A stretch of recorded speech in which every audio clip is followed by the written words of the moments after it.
পড়ে যায় তাহলে খুব খারাপ হবে। তার কারণ হলো এটা পৃথিবীর সবথেকে শক্তিশালী আঠা। আমি মিথ্যে বলছি না, ও পড়লেও জুতো হারাবে। ঠিক আছে। 2 মিনিট কেটে গেছে।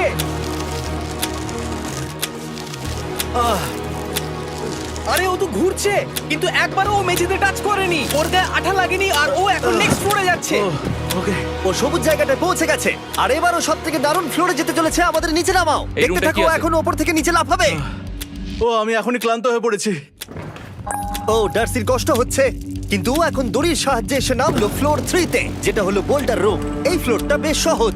ওকে। ঠিক আছে ডার্সি, ওই বড় বোল্ডারটা দেখতে পাচ্ছো? হ্যাঁ। যাই হোক, এই দুটো রোপ এই বড় বোল্ডারটাকে নিচে আসা থেকে আটকে রেখেছে। আর ওখানে একটা বড় ছুরিও রাখা আছে। তোমাকে দড়িটা কেটে এই রুম থেকে বেরোতে হবে। সময় আছে। কমে আসছে, তুমি ছুরিটা নিয়ে কি করতে চাইছো? এই দড়িগুলো কাটবো। দড়িটাকে কাটো, তোমার কাছে বেশি সময় নেই। নরমালি আমার ভিডিওতে কেউ এত স্লো কাজ করলে আমরা সেটা কেটে